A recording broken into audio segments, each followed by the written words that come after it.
Ladies and gentlemen, boys and girls, welcome back to the Cherry Pickers Podcast, a podcast where we talk all things hockey. My name is Zach, aka Zoo, and I'm joined here with my co-host Brody.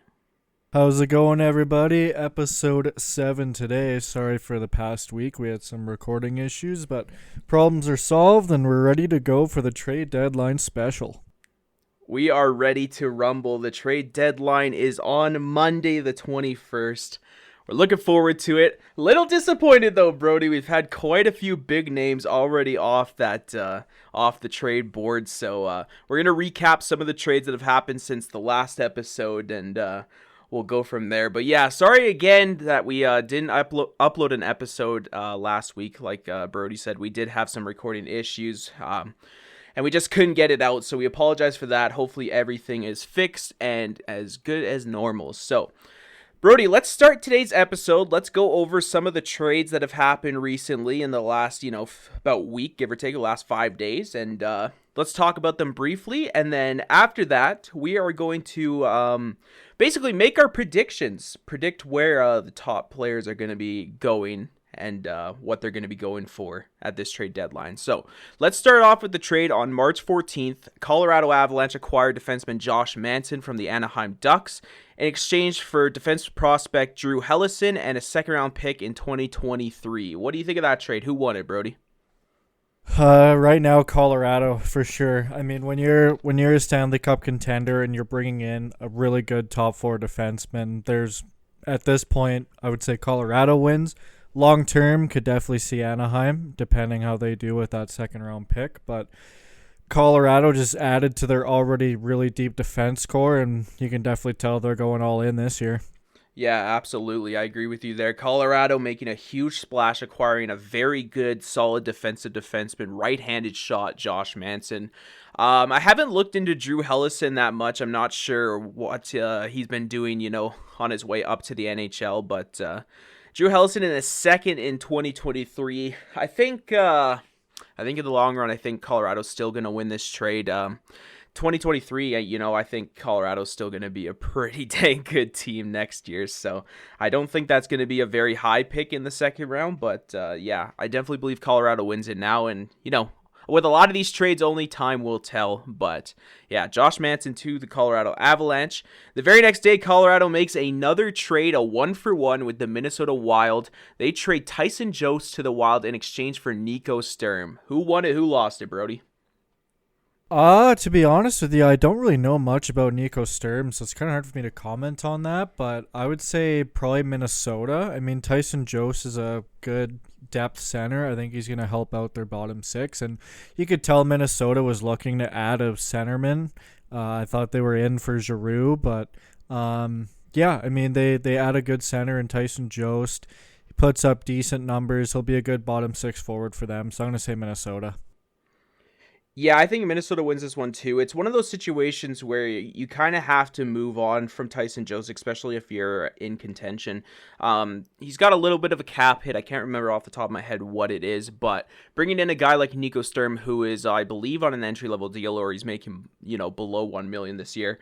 Bringing in a guy, that with Tyson Jost and Nico Sturm, I think they're both good players, or they have good potential, but they're in a situation where they might need a little bit of change in scenery around them. So I think this is a good trade for Colorado. They lose that cap space, or they gain cap space, so that way they can bring in more assets. And I think Minnesota gets a pretty good player in Tyson Jost there. He's a former first-round pick. So yeah, interesting trade there. I think at this point in time, I think Minnesota wins this just because Jost is the more developed player, but obviously, more developed, but he has a bigger cap hit. So yeah, next trade, we move on to March 16th. The New York Rangers acquire Frankie Vatrano from the Florida Panthers in exchange for a fourth-round pick. The Rangers have their own and Winnipeg's fourth-round pick in 2022. It's the lower of the fourth-round pick. So Frankie Vatrano to the Rangers for a fourth. Who wins this one, Brody? I'd say the Rangers do. I think Frank Vatrano's a bottom six center, I believe. I don't know a whole heck of a lot about him, but I think he's going to add to their bottom six for New York. You can definitely tell they were looking for better depth as they're going to the playoffs, and depth is very important come playoff time. So as of right now, I'd say the New York Rangers won that deal.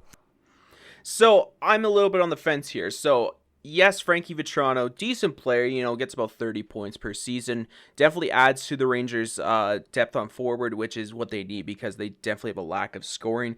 However, the reason for the Frankie Vetrano trade was to give some cap space for the Panthers. And the next couple trades that the Panthers make, you could almost argue that getting rid of Frankie Vetrano was a win for Florida. So kind of a smaller trade there, but let's move on to the bigger Florida trade. Not the biggest. Notice I didn't say biggest, the bigger Florida trade. Florida Panthers acquire defenseman Ben Chiarot from the Montreal Canadiens. Man, we've been talking about him a lot in the last few episodes. He's finally out of Montreal in exchange for forward prospect Ty Smilanic. I think it's Smilanic or Smilanic. A fourth-round pick in 2022, and here's the kicker, a first-round pick in 2023. So Ben Chiarot does go for a first-round pick and then some. Who wins this one, Brody? I'm going to say Montreal. I mean, Ben Chiarot getting a first-round pick out of him, that to me, that's crazy. I didn't think he was worth a first-round pick, honestly. So for me, I would say long-term, depending on what Montreal uses on that draft pick, I could see Montreal winning that trade. If you get a first out of Ben Chiarot, that's a pretty good return. Okay, so there's another kicker to this, Brody. Yeah, Montreal came out like bandits, but even more so due to the fact that this first-round pick in 2023 is unprotected. It's not lottery protected. Now, we've been talking a little bit. Florida is in cap hell the next few seasons. They're gonna have just their pockets are gonna be run dry by their players. They're not gonna have any cap space, which means Florida's in a win now situation, obviously by the trades they've been making. But here's the kicker: Florida's gonna be not as good in the next few years due to the fact that they're not gonna be able to afford some of the players they have now. And since this pick isn't lottery protected, there is a chance that it could be a lottery pick. Now, hear me out, Brody. Montreal definitely going to finish at least bottom 3 in the league. They have a good chance at getting Shane Wright. There is a very, very, and I repeat it, very small chance that this Florida draft pick could end up being a lottery pick, and we potentially could see Shane Wright and Connor Bedard on the Canadiens. Could you imagine that? If Florida trades for Ben Chiarot and the return for Ben Chiarot was a forward prospect, a fourth, and Connor Bedard. Like, oh, Florida would be kicking themselves for that. That would be absolutely crazy. The fact that this, not alone did Ben Chiarot get a first-round pick, but he got more, and the first-round pick wasn't lottery protected, it's 100% a win for the Canadiens there, no doubt about it.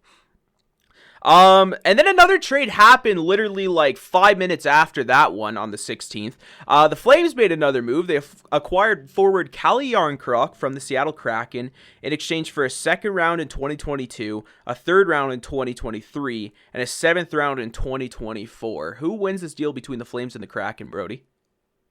I would say Calgary wins. They add Calle Jarnkrok, who's a solid bottom 6 forward. It'll be a good depth center for them, and Calgary's going to want to do some damage in the playoffs. So for me, Calgary seems to be in win now mode. So acquiring Calle Jarnkrok is a good move for them. He's got a relatively low cap hit as well.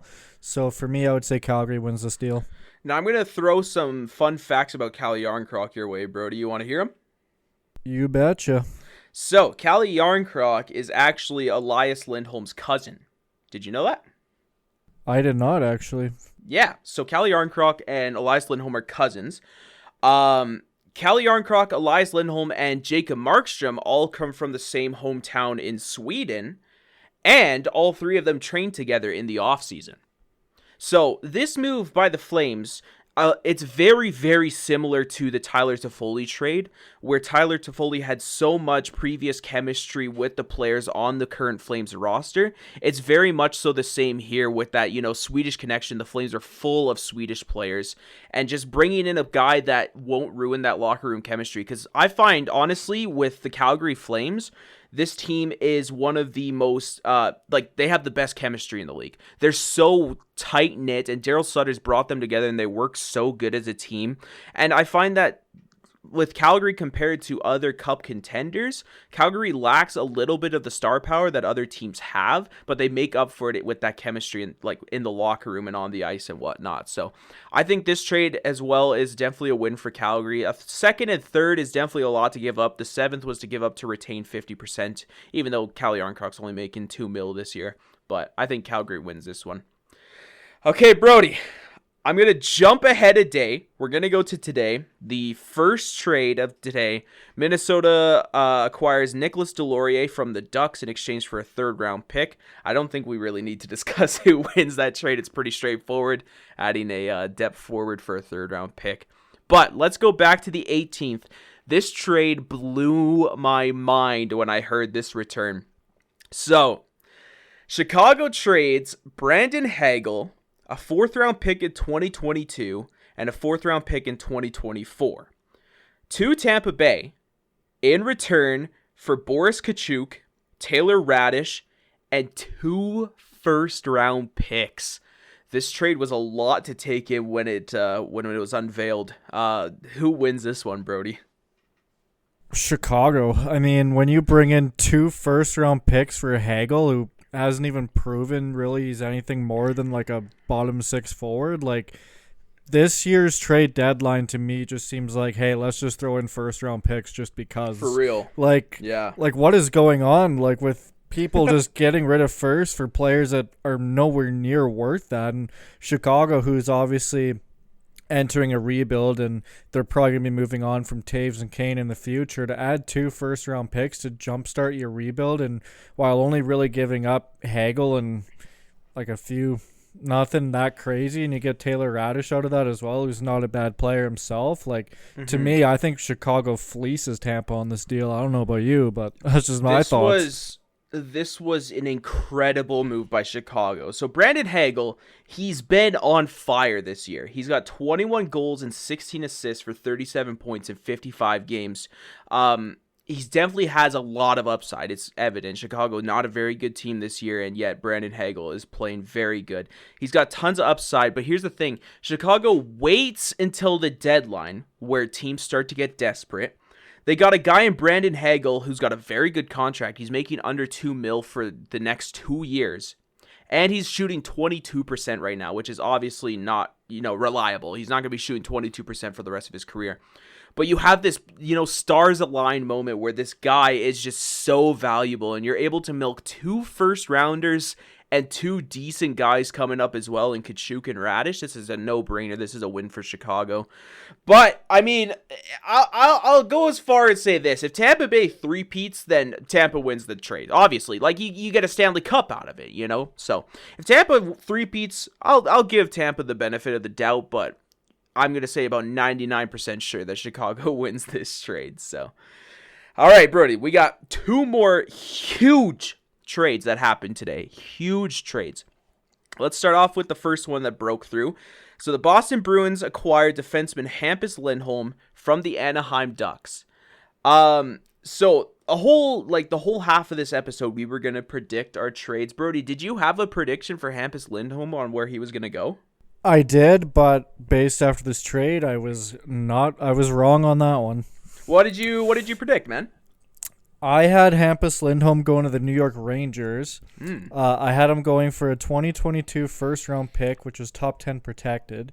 I also had, going back to Anaheim, Dylan Garand, prospect Jakob Ragnarsson, and a 2023 second-round pick. And the reason I chose that was because the Ducks are looking to rebuild.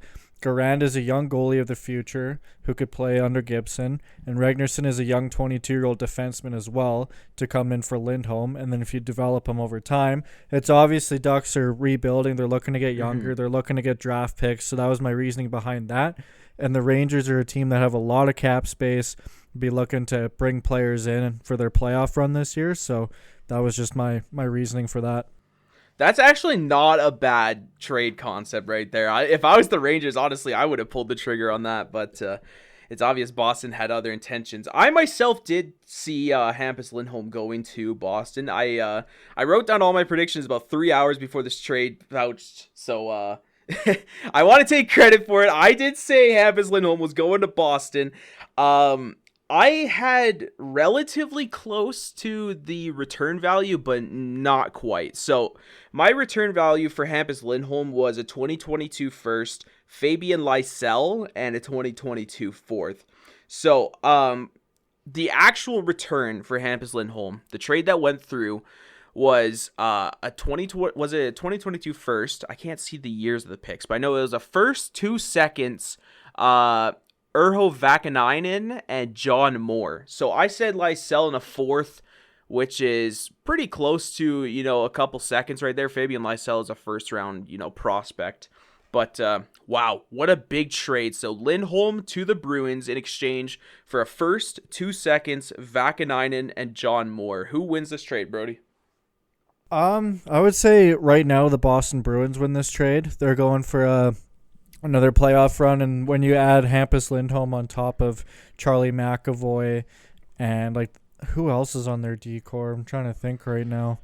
I don't really watch all. They got Mike Riley, Derek Forbert. It's a weak D-core, man. It really is a weak D-core. They got Matt Grzelcyk as well.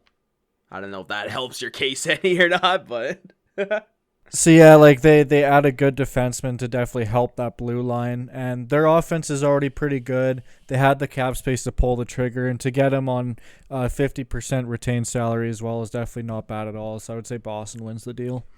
I'm going to go on the other end of that ship, and I'm going to say Anaheim wins this deal.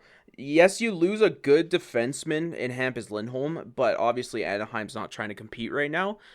You bring back a pretty good young defenseman in Vakanainen, who's only going to get better. You take on the contract of John Moore for a couple of years. It's not a big contract. I think it's like something around $3 million, maybe even less. But you get 3 draft picks out of it. Now, the thing about Hampus Lindholm is obviously the Ducks are in rebuild. There's nothing saying that Hampus Lindholm's going to stick around for that rebuild. He's 27 years old or 28 years old, and he wants to win now, obviously. So the Ducks aren't really missing out on Hampus Lindholm in the next couple of years. They have such a deep prospect pool on defense coming up, and guys like, Jamie Drysdale, Axel Anderson, Brendan Gooley, Jacob Larson, very good defensemen coming up. You add Vakanainen into that now. 3 draft picks as well, a first and 2 seconds. Those are high picks as well. So I think this is actually a really good move by Anaheim. I think this helps them kind of retool for the next couple of years. And I think Anaheim might be a force to reckon with in the next, let's say, about 3 years, give or take. So yeah, you can look at it both ways. Obviously Boston, they're definitely trying to, get assets and push for that Stanley Cup. They're obviously going to make the playoffs, but it's a good trade for Anaheim's end, too. So, obviously, it's a good trade for both sides if they wouldn't have done it, right? Now, Brody, let's move on to the last trade that was announced today. Probably the biggest one. The biggest fish is out of the sea. Claude Giroux on his way to the Florida Panthers alongside Connor Bunnaman and German Rubstoff and a 5th in 2024. And the Philadelphia Flyers acquire forward Owen Tippett, a first-round pick in 2024 or 2025, and a third-round pick in 2023. Let's talk about it. Who wins it, Brody? Oh, that's tough to say. I mean, if that first-round pick could turn into something too for Philadelphia, if you were we were saying before with Florida's upcoming cap issues, but right now I look at Florida's center core. They're gonna have Barkov, Reinhart, Bennett, Giroux. That's pretty solid, and they're very. It's terrifying. That is terrifying, and they're a deep team. They got good goaltending. It's clear that this is the year to win for them. So short term, I'm gonna go Florida. Long term, I could see Philly if they hit on those picks. I think, in my opinion, Florida wins this one. Because of the fact that they didn't have to give up as much as people were expecting Claude Giroux to go for. Owen Tippett definitely has a lot of upside. I like Owen Tippett's game. He's a natural goal scorer, but he's been given very few minutes this year, and he was actually sent down to the AHL recently. Yeah, but that's that first round pick, man. That could be such a wild card. We don't know where that's going to land. We don't know how Florida's going to be in the next 2-3 years. So that first round pick could be a wild card. I agree with you here. I think Florida wins short term. Philly could win it long term if they draft right, So that's an interesting one. But those are the trades that have happened since our last episode in the last about 5 days. So now that those trades have been completed, let's go on to our list of other trade bait players. And let's try and predict where they're going, Brody. So we don't have Giroux, we don't have Lindholm. So kick us off, Brody, with our next player. Before I go into that, did you want me to predict where I thought Giroux was going to go? Absolutely. I totally forgot about that. Yeah, okay, absolutely. So, where did you think Giroux was going to go? So I had, before the trade happened, I had Claude Giroux going to Minnesota, and I had him going for a 2022 first-round pick, a 2023 second-round pick, 50% salary retained, and defensive prospect Carson Lambos to Philly. Because Philadelphia, they kind of made a comment that they regret not drafting Cale Makar when they had the chance. So to add a young defensive prospect in Lambos is something that I could have seen Philly doing.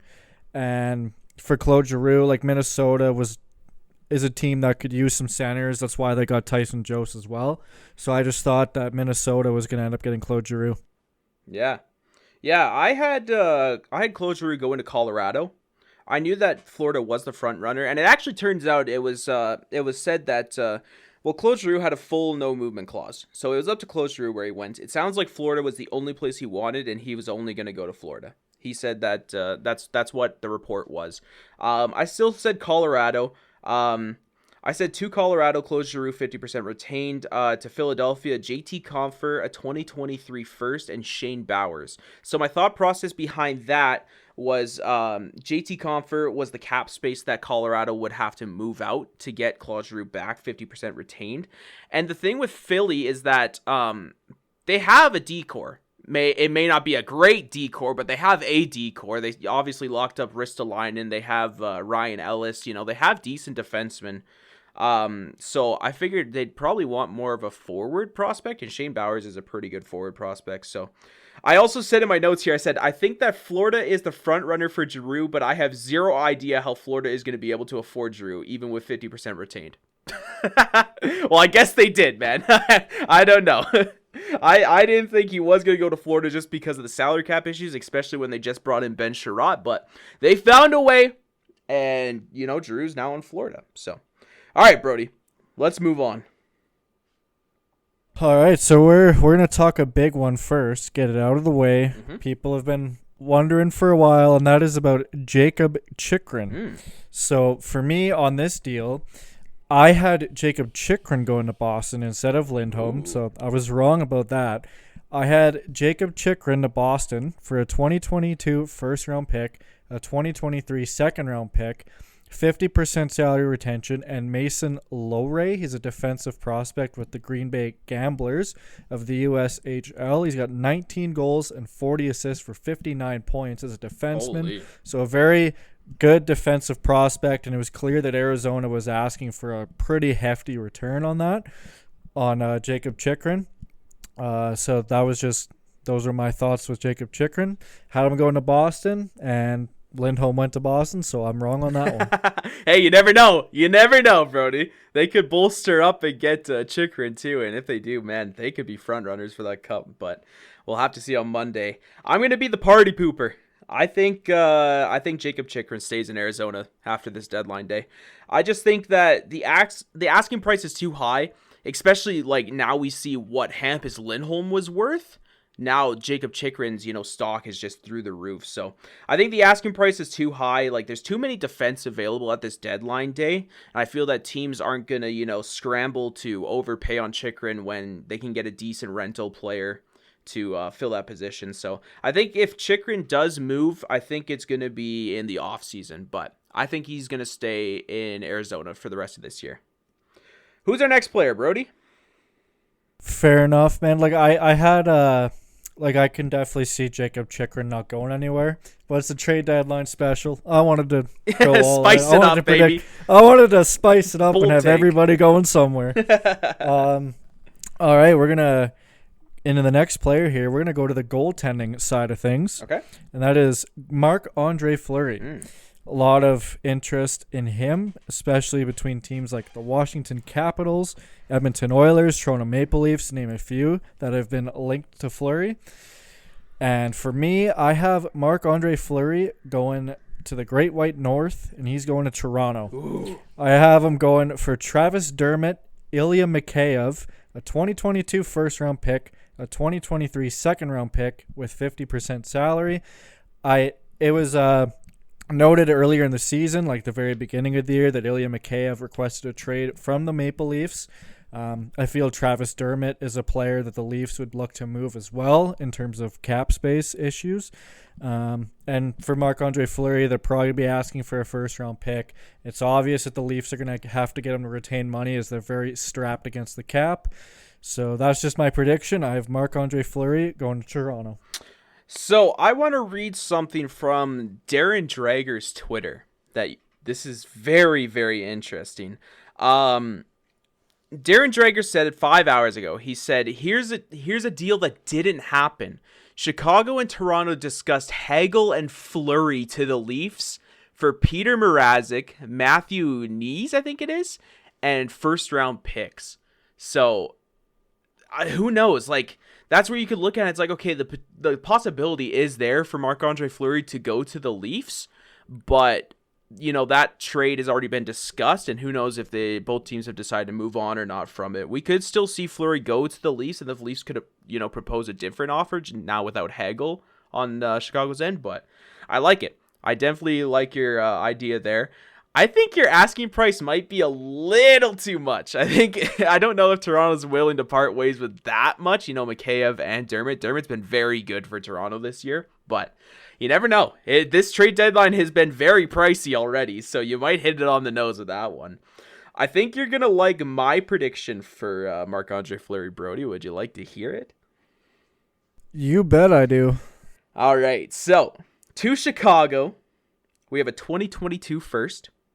We have prospect Tyler Tullio and goalie Mike Smith. And to Edmonton, Marc-Andre Fleury, 50% retained. So it's no surprise the Oilers have been in goaltending struggles for a while. Koskinen's been pretty good as of late, but I don't think he's consistent enough to go deep in the playoffs. And Stuart Skinner, has shown lots of upside, but again, not very consistent for a deep playoff run. I think if the Oilers can move out Mike Smith, the odd man out, they'll be able to afford Fleury. But to take on Smith's contract, that's why I believe, Tullio gets thrown in. And he's a pretty good prospect. He's above point per game in the juniors right now. But that's my trade there. I think to Edmonton, Fleury, 50% retained. To Chicago, a first, Tyler Tullio and Mike Smith. What do you think of that offer? I could definitely see it happening. I mean, Mike Smith is getting older. It's no secret that Edmonton needs an upgrade in goal. Like you said, Stuart Skinner definitely has some upside. He hasn't had enough NHL reps, and that's on having 3 goaltenders. It's kind of hard for him to be called up to get that at space, and they can't do anything with Koskinen either because he has a modified no trade clause, so that definitely hurts. He has a bit of a say in where he would want to go. But this season, I would rather move out Mike Smith than Koskinen, so that's a trade I could definitely see happening. I'm almost thinking that now after hearing your, package for Fleury, I almost feel like mine's not enough. And that might be the case, but the thing about it too is going into this deadline, teams might start to realize that they're asking too much, and they might say, hey, crunch time's coming, and we just got to settle on something because it's best to move them than to not move them at all. So you never know. Trade deadline's wild, man. To be honest, I didn't even think that my offers that were that out of the water after seeing what happened with Hagel and Ben Chiarot. I was like, this deadline, anything's possible. So I was like, there's gonna be some big returns on people. So yeah, I kind of based my predictions off of those trades, to be honest. Yeah, no, I agree with you. Yeah, it sounds far-fetched to me, but after realizing how crazy the returns have been so far, yeah, you might have just hit it on the nose, honestly. So. Yeah, for this next trade, we're going to do John Klingberg, another big name that's been out there for a while in terms of trade rumors. And I have him going to Carolina. I have him going to Carolina for Vincent Trocheck in terms of the cap space, the cap money. I have him going for Ian Cole, a 2022 first, and a 2023 second-round pick.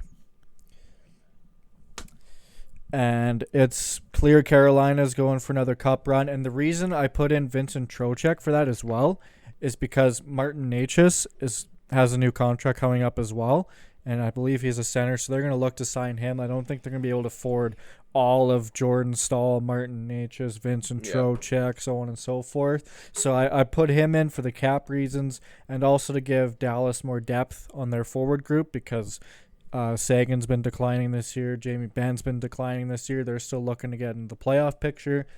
And in one of our upcoming trades that we're going to talk about, I have another piece going to Dallas, but we will talk about that later. But yeah, I have John Klingberg to Carolina. Okay.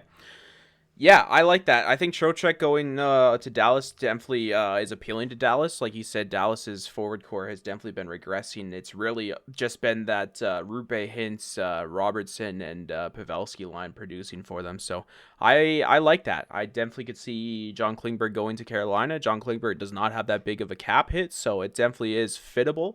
I like it. I definitely like it.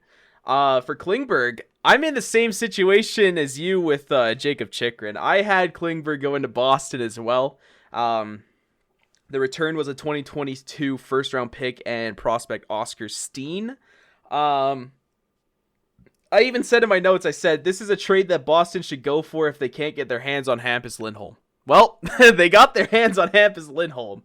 But I said the reason I believe the return for Klingberg is less than Lindholm is because I believe Lindholm will bring more to the all-around game than Klingberg. However, Klingberg's a good, very offensive-minded defenseman. He's definitely, I could see fetching a first-round pick this year. So, yeah, I had him going to Boston. I like your idea with him going to Carolina. I could definitely see that happening, but I was wrong on that one. For now, at least, I was wrong on that one. So, all right, guess we'll go into the next players here. I'm just going to look at my list and see who I want to talk about next. For sure. Let's see here. Let's go with Mark Giordano. He's a name that's been out there for quite some time. I have a pretty interesting take on this one. For sure. I have him staying in the division. Okay. But I don't have him returning to Calgary. Thank God. I have Mark Giordano going to the Vegas Golden Knights. Oh, okay. I have him going to Vegas because they got a lot of players in LTIR, mainly Alec Martinez. Mark Giordano, I think, is a player that could fill in those minutes, being a former Norris Trophy winner. Sure, he's older. He might not be on that same level that he was a couple years ago when he won it, but I think he's a player that could step in and definitely help Vegas towards their playoff push. And this return is kind of wild. So I have him going Mark Giordano and a 2022 second-round pick to Vegas for a 2023 third-round pick, a 2024 fourth-round pick, and 50% salary retained, and also moving out for cap reasons, a forward that they were talking about moving. I believe the TSN Insiders actually talked about this a little while ago. Riley Smith was a player that Vegas was looking to move because he does have a $5 million cap hit. And Vegas has guys in LTIR like Mark Stone. And when come the time when they're all going to be healthy, they're going to be really struggling to fit them all in with the cap. So I have Riley Smith going out to compensate for that. So yeah, I have Mark Giordano to Vegas. Interesting. I didn't even consider Vegas. I've been looking at Vegas this whole time, and I don't see them making really anything just because their cap situation is so complicated. But wow, you make a good point there. I like that. I never even thought of that, and as soon as you said Vegas, I got goosebumps, man. That's crazy. Yeah, I didn't even think about that. That's a very good idea, replacing Alec Martinez, who's on LTIR. Yeah, Gio can bring some of that leadership to that Vegas team, and they have the playoff experience. And yeah, if Vegas is still, they're still in a playoff spot, but they've been very, very bad lately. They've been struggling quite a bit. That's due to their injuries. So if they are looking to still push for that playoff spot, I could definitely see that, Brody. That's a nasty little trade there. I like it. With Giordano for me, I went a little bit on the more basic side. However, the return isn't quite exactly what Seattle's wanting. So Seattle has made it known that they do want a first-round pick for Giordano. I don't see that happening.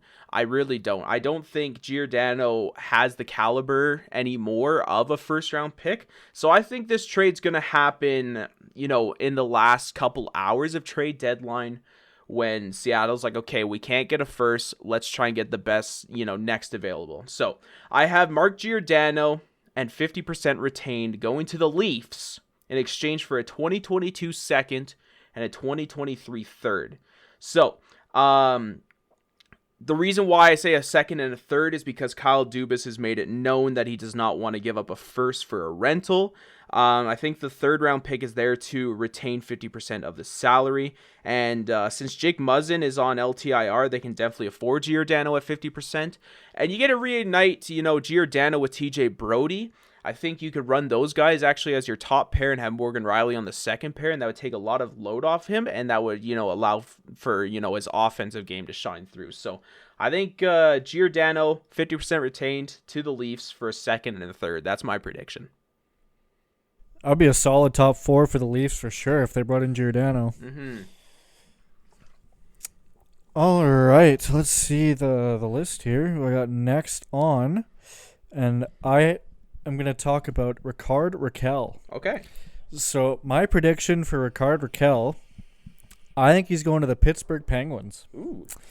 I have him going to the Penguins for a 2022 first-round pick, a 2023 third, and 50% salary retained. Pittsburgh does have the cap space to bring him in if they retain 50% salary, and Pittsburgh would be a very deep team up front. They're pretty solid defensively. They got good goaltending in Tristan Jarry.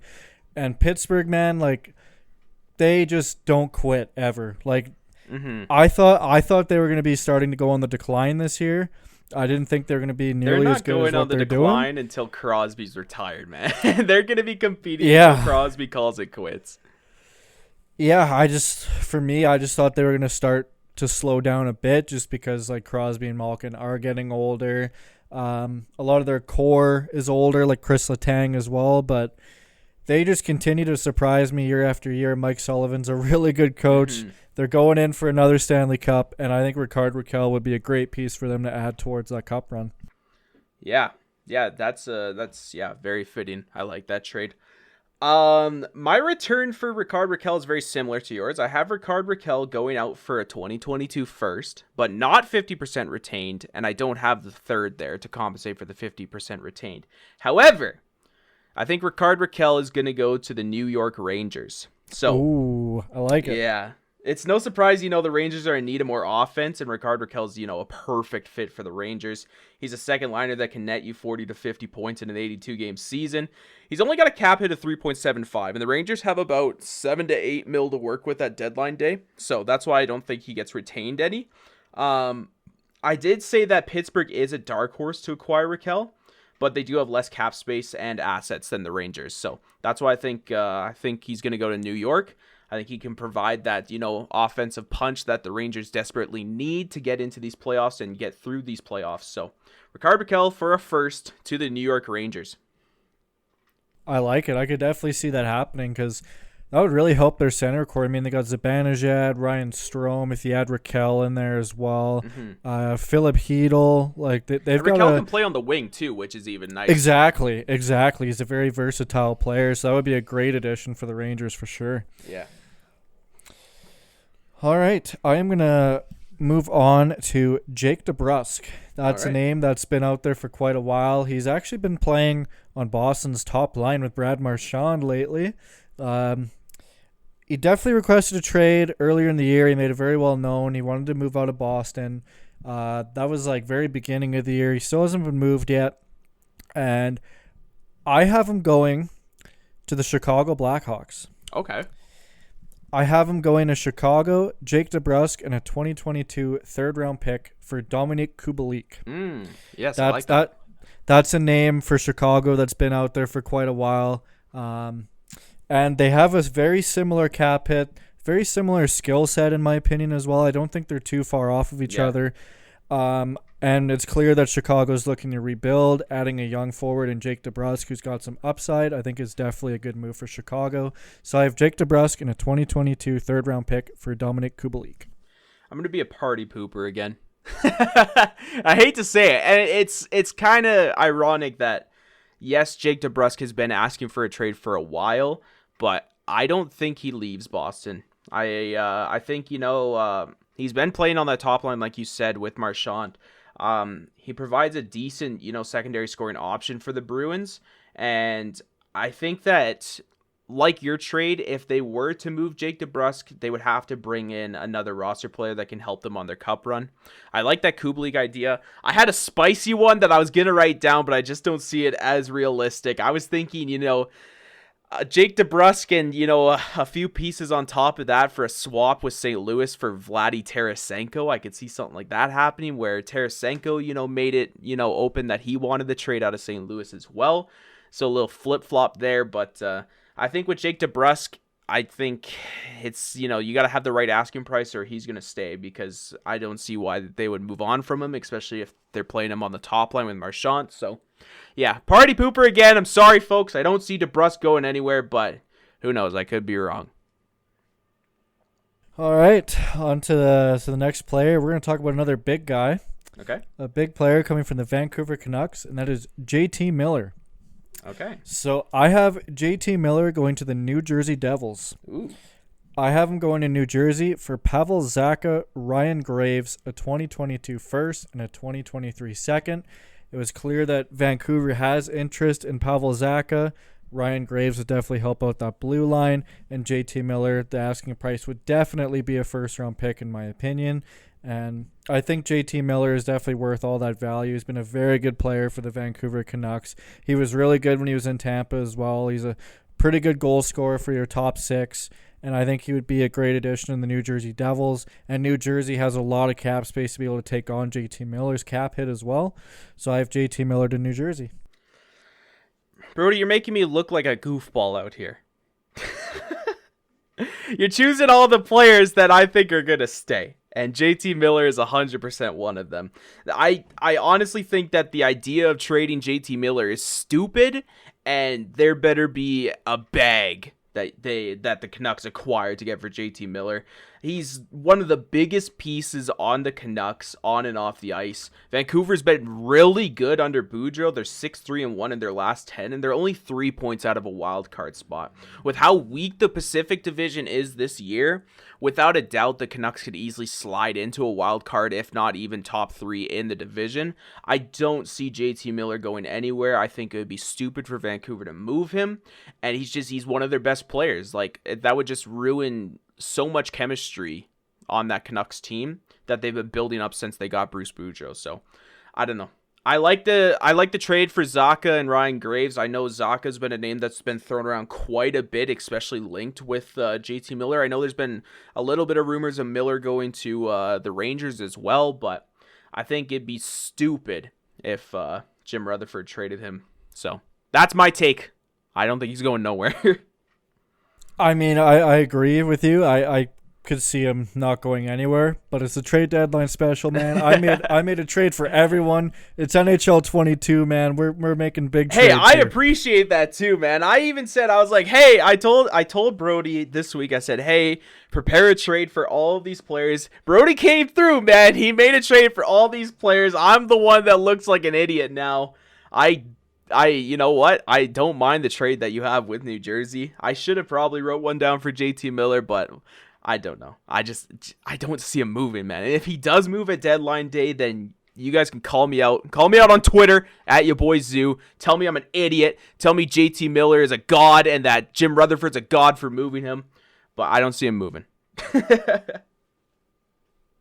All right, on the next trade. I'm a goalie. Love my goalies. We're going to talk about a goalie. That is Let's do it. Alexander Georgiev. It's clear that Igor Shesterkin is the Rangers goalie of the future. I mean, he's the number one in terms of Vezina votes right now. He's the Hart winner, baby. The Hart winner this year. Very well could be. I mean, without Shesterkin, who knows where the Rangers would be in the standings right now. Without Shesterkin, the Rangers are a bottom 8 team in the East. For real.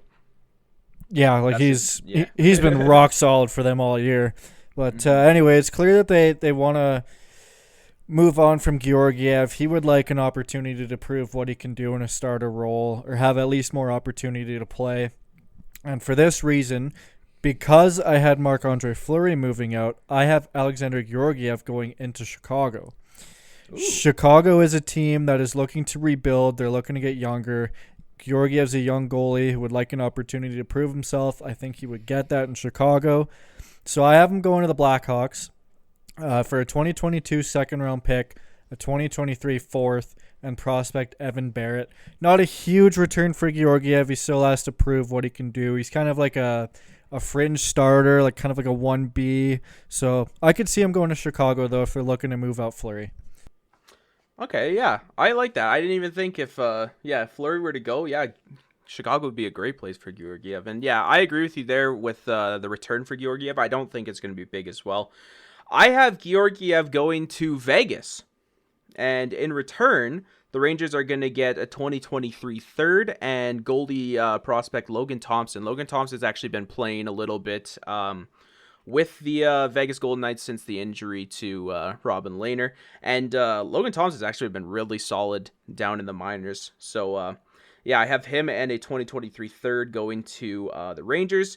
Vegas, obviously, they're in do or die right now. Like, their playoff hopes are rapidly diminishing. And with how many injuries they're dealing with, they got to do something fast, So, what you said earlier, Georgiev is looking for a bigger opportunity on a different team, to get a chance to shine. But since he's an RFA this upcoming offseason, I'm kind of led to believe that the Rangers would rather not sign him and take draft picks from an offer sheet. So that's why I think the asking price for Georgiev is not as high. So, yeah, I think Georgiev to the Vegas Golden Knights. I could definitely see that being a possibility as well. That would be a good ad for Vegas, who's looking to make a playoff push. And Georgiev wouldn't be a bad option for them either as a 1B or like right behind Lehner, or even split time between all of Lehner, Georgiev, and Brossoit. So that would not be a bad three goalies to run with at all. Yeah. All right, for this next one, I'm going to talk about a player currently on the Calgary Flames. Hasn't been playing nearly as good as he can, in my opinion. I wish he wasn't on the Flames. And that is Sean Monahan. So I have Sean Monahan going to the team that you thought Rakell was going to end up in, and that is the New York Rangers. I have Sean Monahan going to the Rangers for a 2023 second-round pick and defensive prospect Tormo Runanen. And Monahan hasn't been playing up to par really as good as he could in the last couple of years. So I don't think his return value is nearly going to be as high as what it once was. So I don't see Calgary getting a first-round pick in return for Monahan at all. So I have him going for a 2023 second and defenseman Tarmo Runanen. I have a spicy one when it comes to Sean Midahan. And yes, I call him Sean Midahan because he's very, very mid. I have a 1-for-1 trade, Brody. You ready? I'm ready. The team that would be acquiring Sean Monahan would be the Columbus Blue Jackets. Oh, okay. In return for Sean Monahan, Max Domi. So, okay. What I said about that is this one's a little biased, but Monahan definitely needs a fresh start. It's been long overdue for the Flames to move on from Monahan, but with his $6.3 million cap hit, it's not going to be easy to move him. Monahan has a 10-team no-trade list, but I don't see why he wouldn't want to go to Columbus due to the fact that Columbus is way less pressure, obviously, than Calgary is right now, with Calgary being a cup contender. And Columbus has some, decent upside to them. They have a decent forward core coming up. They got good prospects. They got a decent D core coming up with Jake Bean and Adam Bachquist and stuff like that. They got a good goalie in Merz Lincoln, so they definitely have some upside to them. Now, bringing Max Domi over, Max Domi makes slightly less than Monahan. I think he makes, what does Max Domi make? Like $5 million or something like that? Something around there. So like about $1 million less than Sean Monahan. But bringing Domi over to Calgary would already help their fairly deep center core. And it would bring a more playoff mindset player to Calgary. And with Monahan going to Columbus, he gets a fresh start, less pressure. Hopefully allows him to get back to a 60-point pace because, as much as I rag on Sean Monahan, I would like to see him succeed. But I don't think I could see him succeeding in Calgary anymore with just how lackluster he's been lately. And he's just not getting any top 6 minutes. Well, I mean, he hasn't deserved any top 6 minutes. But, 1-for-1 Monahan for Domi. I'm curious. What are your thoughts on that, Brody? I definitely like the idea of that for sure. I mean, Max Domi in Calgary would be pretty solid for sure. I said the Rangers too because the Rangers are a team that has the cap to take on Sean Monahan with his Yes. cap hit. But yeah, in terms of Calgary, I think Max Domi would be a good fit there. He's got a pretty good shot on him. He can score some goals. I think he had a 30-goal season He with did, yeah. Montreal. His first He season. was yeah, he definitely had a really solid season with Montreal. And in terms of Sean Monahan, I could see him get rejuvenating his game as a playmaking center if he was paired up with Patrick Laine. Hmm. Like Laine's got a wicked shot. He's a good goal scorer. I could see Monahan being a good playmaking center for Patrick Laine. So I could definitely see that being a good trade option for sure.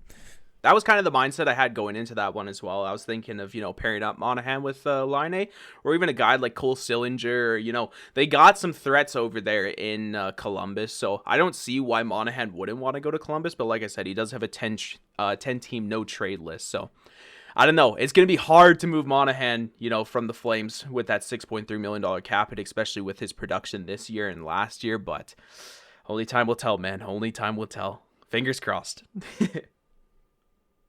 All right, on to the next player here. I got Justin Braun next up on my list, and I have him going to the Dallas Stars.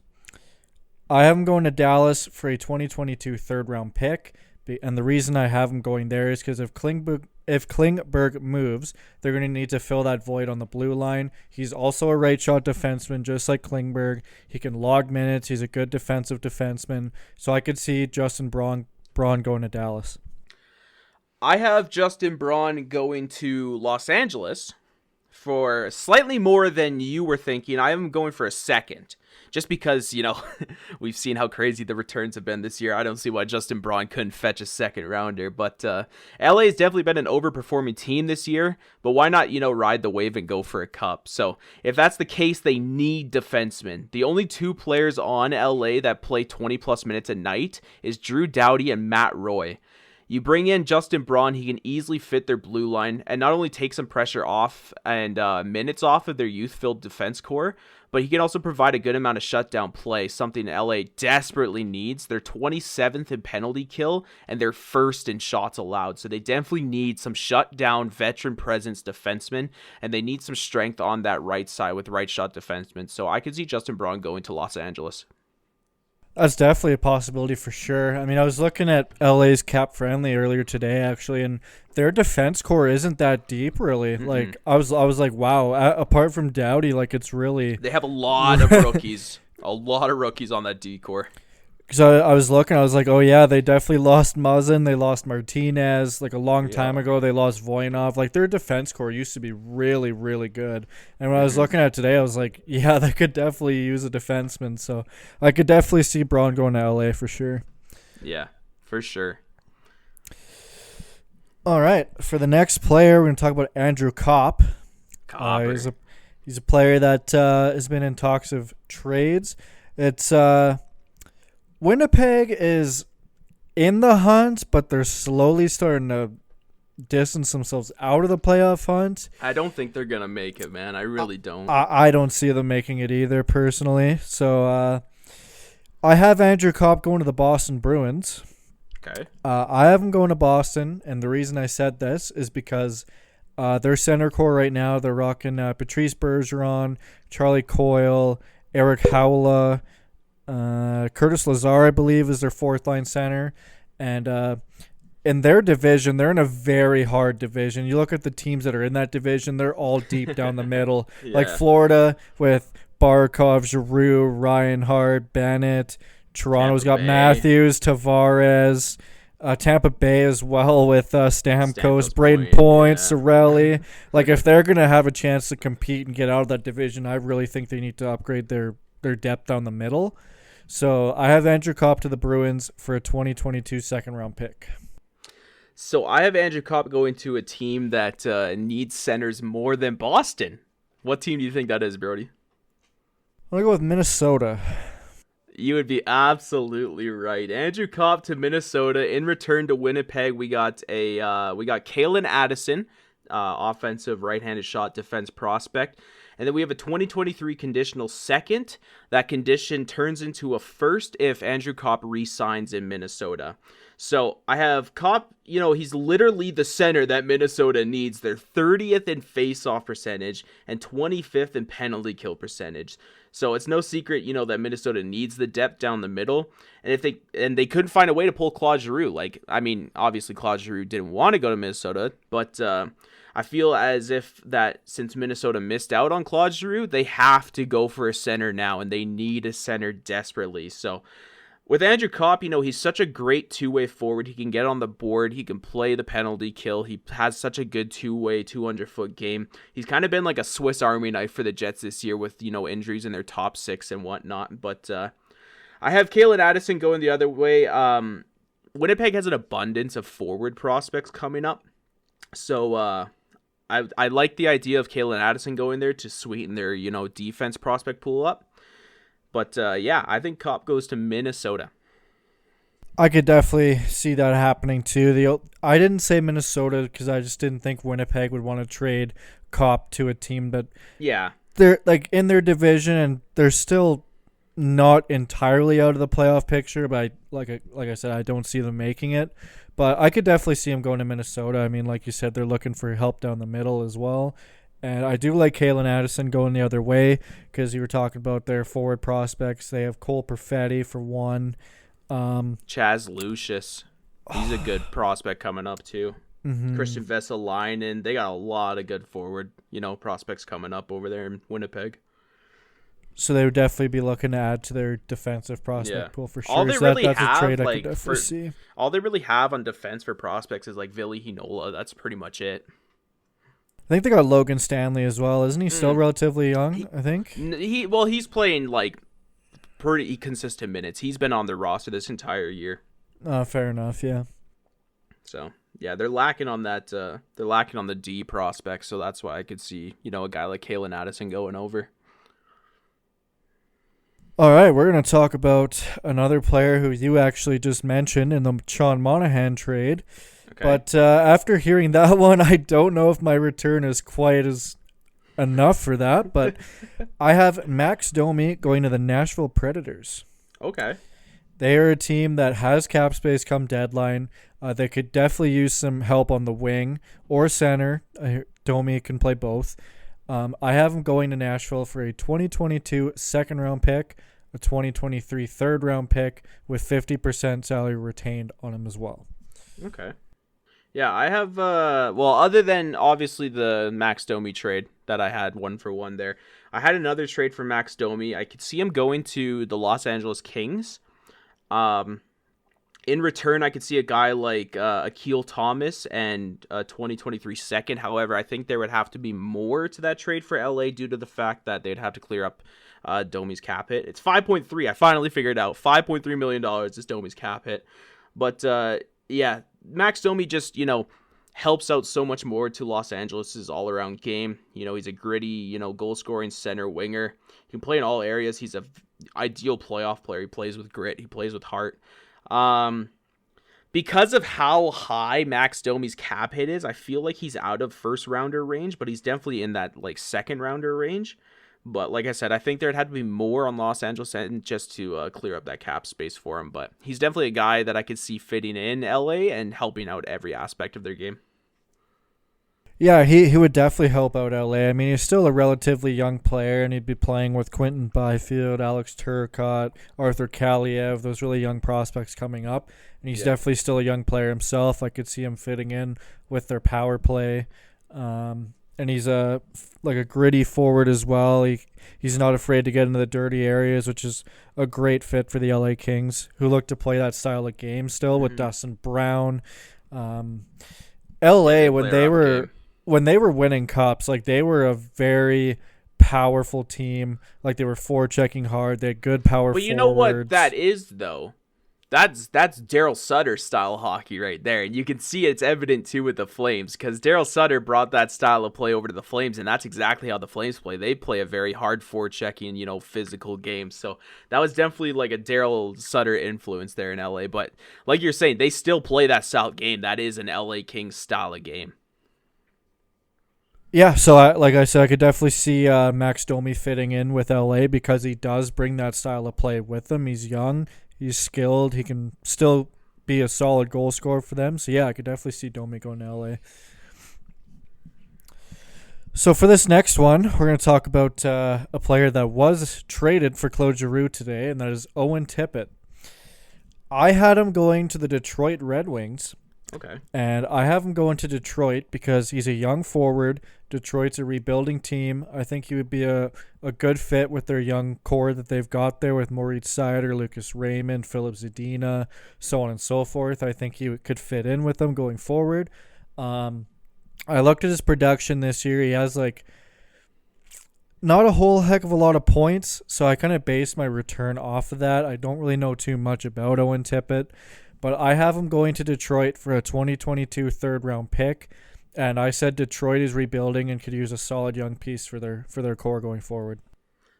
Yeah, I like that, actually. I mean, obviously Tippett got traded, but I could see that idea there. Yeah, definitely Detroit could be looking for a guy that's on the younger side that could be, growing with their core. That's starting to grow as well, with Tyler Bertuzzi, Dylan Larkin, Raymond, Seider. All those young guys are starting to come up for Detroit.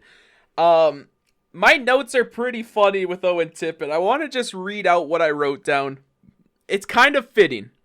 It's actually very fitting. So, I said, this is an interesting one, and I don't overly have a destination as to where Tippett lands, because I think he'll be used in a bigger trade to land a bigger fish.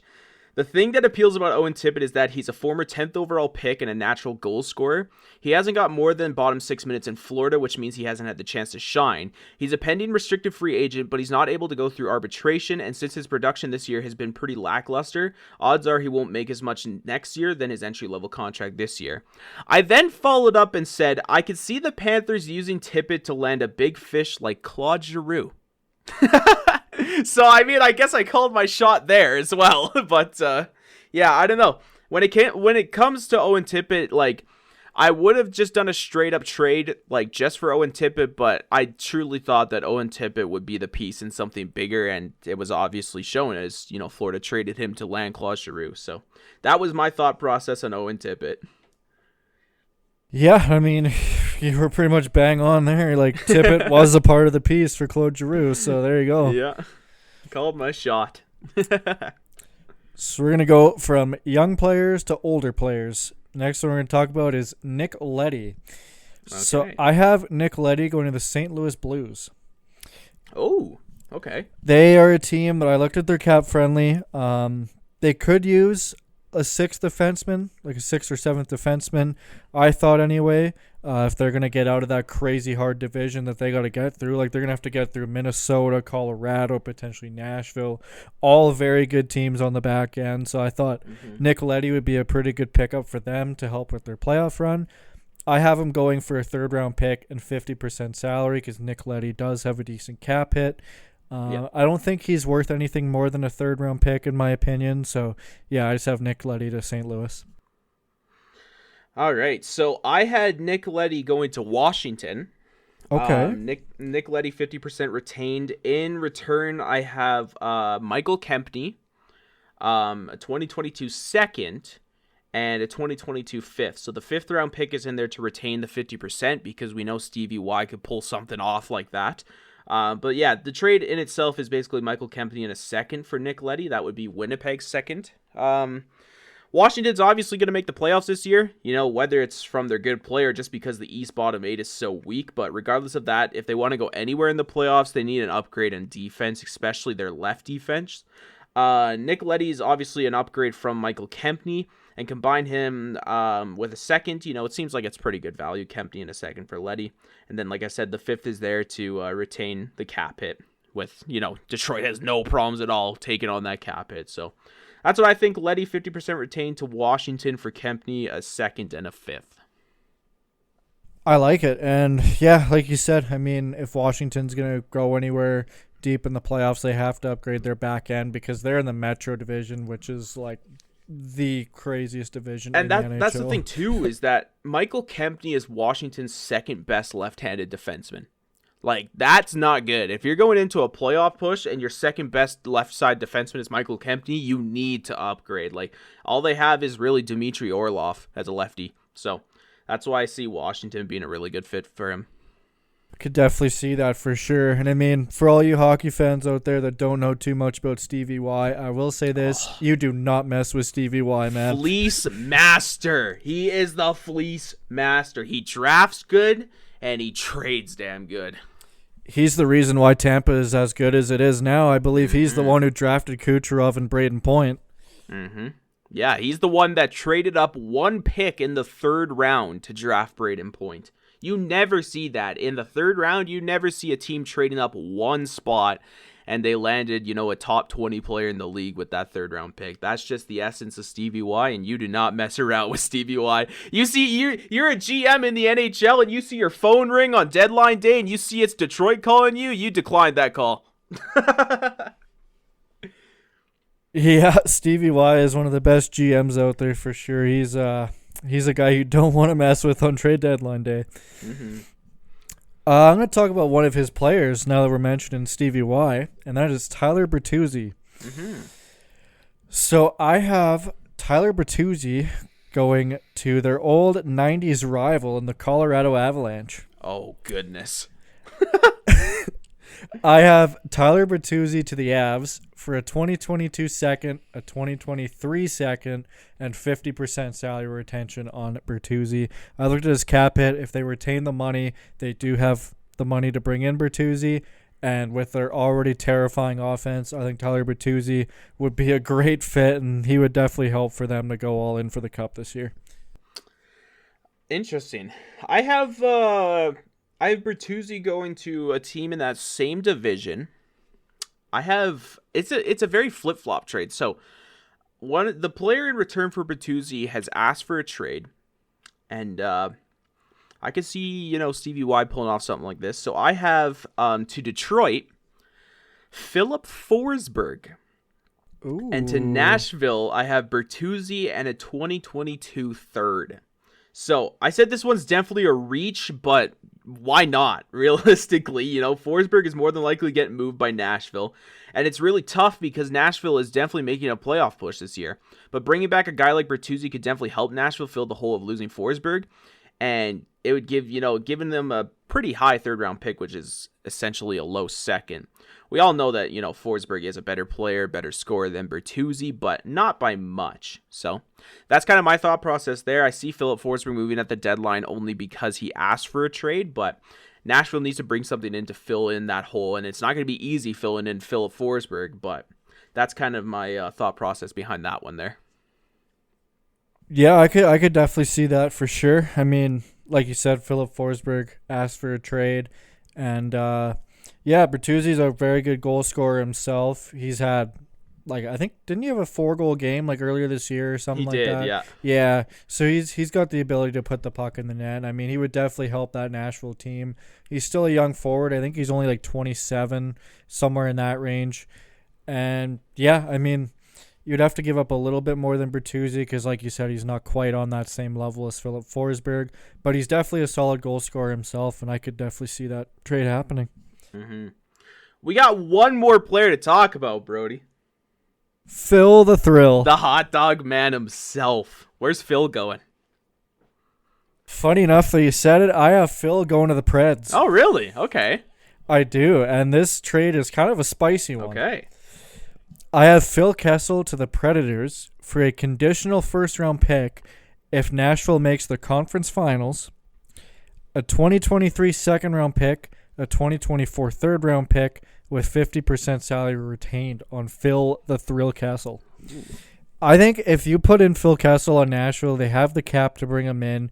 He's definitely still a really good goal scorer. If he's on a line with Matt Duchene, who's already been completely buzzing this year, he's been on another level, or even put him with Ryan Johansson, that would definitely help their top six. I could see a fit for him in Nashville. I like that. That's kind of spicy. Phil to Nashville. I have a, I don't know.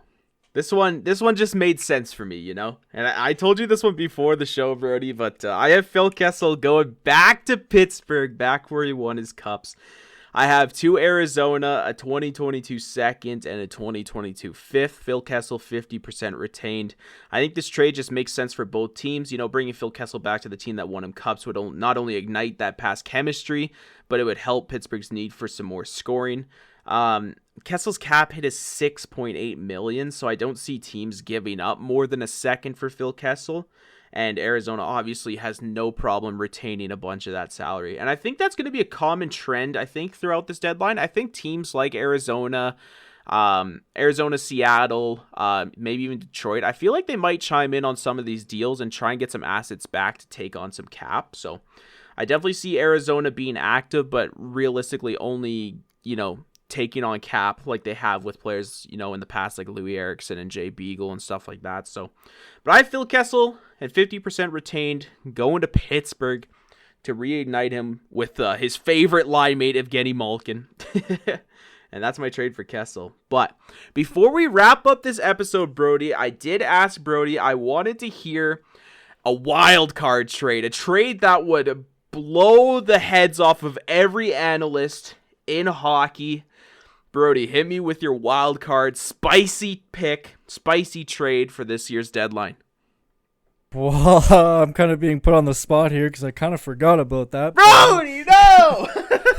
But I'm going to think about a spicy one here. I tell you what. I'll say mine. And when I'm done saying mine, you better have one ready because I'm expecting a banger, okay?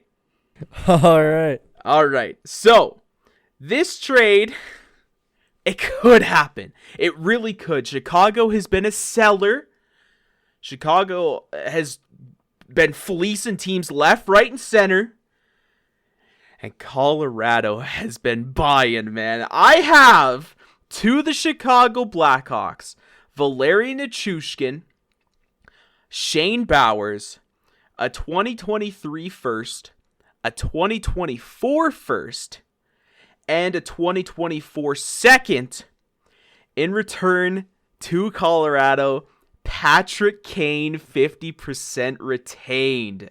So my thought process behind this was Hagel was able to pull 2 first-round picks from Tampa. Patty Kane should easily be able to pull in more. Nichushkin is a free agent after this year, and it would clear the cap space to bring in Kane. Bauer and 2 firsts and a second might not be enough for Kane. It might have to honestly be 3 firsts. But regardless of that, I can definitely see Colorado bringing in maybe not Patrick Kane, but a scary winger, especially if Landeskog is out for a while. So that's my spicy pick. That's my wild card, Patrick Kane to Colorado. Now, Brody, you better have one, buddy. What is it? I'm thinking, man. Putting on the spot You're here. not thinking hard enough, man. I need a spicy pick, man. Hey, while we're waiting for you to pull up a pick, I'd just like to point out Calgary's up 3-0 on Vancouver right now. You love to see it. Calle Jarnkrok just got his first point as a Flame, so that's already paying off for Calgary there. You love to see it. You really do love to see it. All right, I think I got something. Let's hear it. Spicy trade number 2. I got Minnesota. They're looking to pick up some centers. Mm-hmm. Like you said, Chicago's looking to rebuild. Oh, I know who this is going to be. Minnesota is looking to add centers. Chicago's looking to rebuild. They're going to want to stock up on draft picks. I've got the man, the myth, the legend himself, Captain Sirius. He's going to Minnesota. Johnny Taves, baby. Johnny Taves. He's going to Mini. Dude, I could honestly, and you know what's crazy too, was I was thinking of getting rid of my Patty Kane trade, and I had the same idea as you. I was thinking of a Johnny Taves, but I was thinking Johnny Taves to Boston. Ooh. That's what I was also thinking. And I was like, man, that would help Boston center core, but you're right. Minnesota needs it too. Minnesota's got to be all in after losing out on Giroux. I like that. Hey, crowd, fans, give it up to Brody for thinking of that trade on the spot. That is a nasty wild card prediction. That could be something that we should watch out for. You don't know who's safe on that Chicago team, man. We thought, Brandon Hagel was going to be, a solid player for years to come on Chicago, and he was just thrown away just like that. So no one's safe on that Chicago Blackhawks team, man.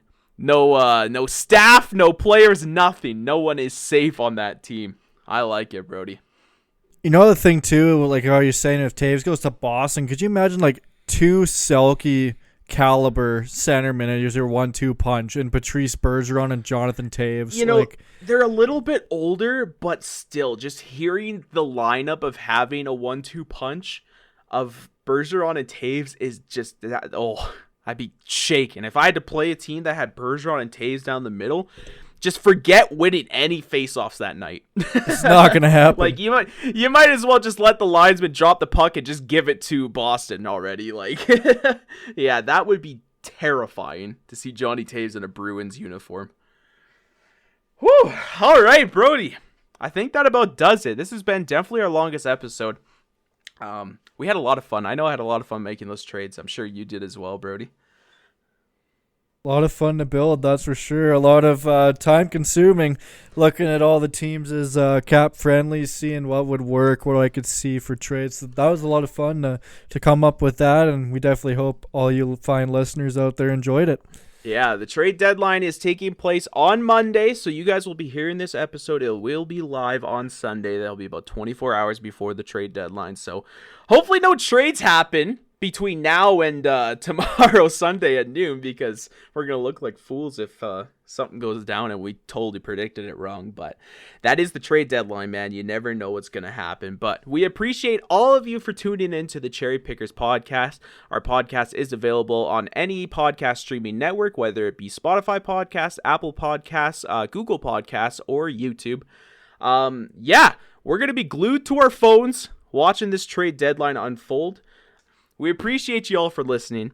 Hope you guys enjoyed episode number 7 of the Cherry Pickers podcast, and we will be back next Sunday. We will go over all the trades that happened on deadline and any other hockey news that happened in this week. We thank you all for listening, and we hope you have a great rest of your day or night. Take care.